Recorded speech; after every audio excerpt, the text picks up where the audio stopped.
নাহিদ ইসলাম, সেও আমি তাকে ভালোই জানতাম, কিন্তু সে কি করলো, জেলা ঘুরে বলা শুরু করলো বিএনপি নাকি চাঁদাবাজদের দল। আরে ভাই, বিএনপি চাঁদাবাজদের দল? আপনারা কারা? আপনারা তো ঘুষখোরদের দল, কমিশন বাণিজ্যের দল।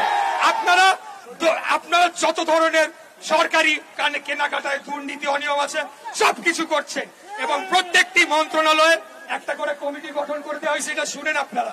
সেখানে 2 জন করে ছাত্র প্রতিনিধি বসাই দিছে, এরাই সব সিদ্ধান্ত নেয়। এর মধ্যে বিশেষ করে উল্লেখ করতে হবে জনপ্রশাসন মন্ত্রণালয়, ওইখানে আসিফ নাহিদ 2 জনে ছিল, নাহিদ পদত্যাগ করছে, এখন আসিফ আছে।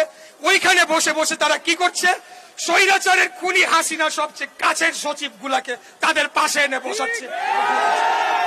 এই নতুন দল এনসিপি সারা দেশব্যাপী তাদের প্রচার প্রচারণা করছে, ভালো কথা। তারা গোপালগঞ্জে যাবে, যাওয়ার আগে সেখানে একটা উস্কানিমূলক পরিস্থিতি তৈরি করলো, এবং সেখানে তারা তাদের কর্মসূচির নামটিও পাল্টালো, এবং পরবর্তীতে যখন ইন্টারনেটে সোশ্যাল মিডিয়ায় ব্যাপকভাবে প্রচারিত হলো যে শেখ মুজিবুর রহমানের কবর ভেঙে ফেলা হবে, তারা সেটিকে কোন রকম গ্রাহ্য না করে, আরে ভাই বাংলাদেশে থাকেন, বাংলাদেশের মাটিতে থাকেন, কোন জেলার মানুষের সেন্টিমেন্ট কি, কোন জেলার মানুষ কোন কথা বললে কিভাবে রিয়াক্ট করতে পারে, এগুলো আপনারা জানেন না।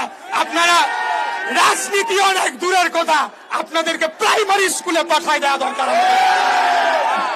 এরপরে সেখানে নিজেদের বাহাদুরি দেখানোর জন্য গোপালগঞ্জে গিয়ে তারা জোর জবরদস্তি করে একটা পরিস্থিতি তৈরি করলো।